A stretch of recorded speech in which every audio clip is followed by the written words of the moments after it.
So I want to go over very briefly the essential parts of an essay. Most of this information is really redundant, and most of this information, I'm pretty sure. But all essays, regardless of what type you're writing, I don't care if it's a research paper or if it's a descriptive narrative, no matter what type of essay that you are asked to write in any class, essays always have the exact same three parts. They have a beginning, a middle, and an end. Okay, the beginning we call an introduction, the middle we call the body, and the end we call the conclusion.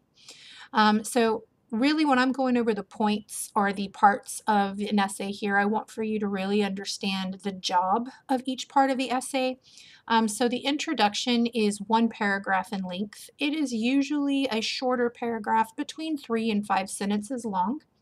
Its job is to introduce the topic, capture the reader's attention, and present a super important sentence called a thesis statement.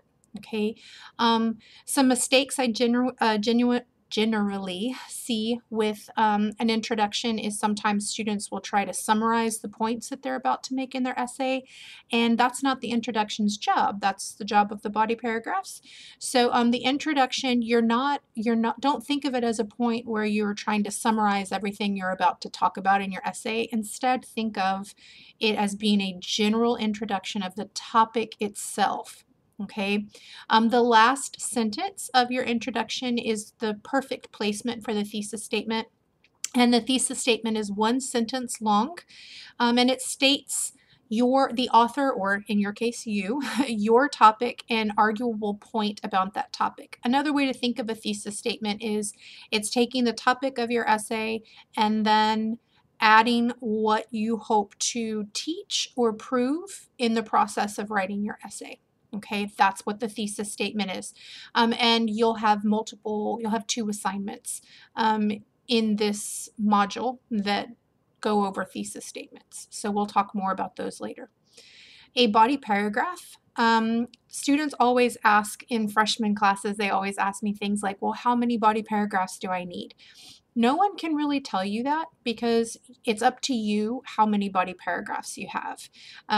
However many points you plan on making in the process of proving your thesis statement, that's how many body paragraphs you have.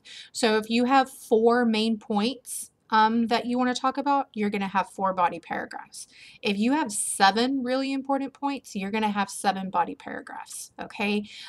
The body paragraphs for most of the essays you'll be writing as a freshman and sophomore in college are going to be, your essays will be between 3 and 7 pages long. You might have a couple that are 10 pages here and there. So as a rule of thumb, I would say for that length, most of the time you're going to have anywhere between 4 and 7, 4 and 9 body paragraphs, depending on the length of your essay. Regardless of how many of the body paragraphs that you have in your essay, they always have the same parts. Body paragraphs will always have a topic sentence, a couple of major supporting details, and then each one of those major supporting details have examples that follow them, and we call those minor supporting details.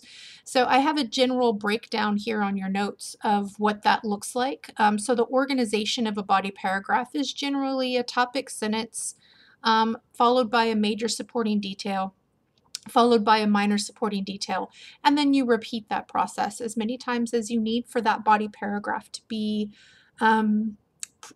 full or enough.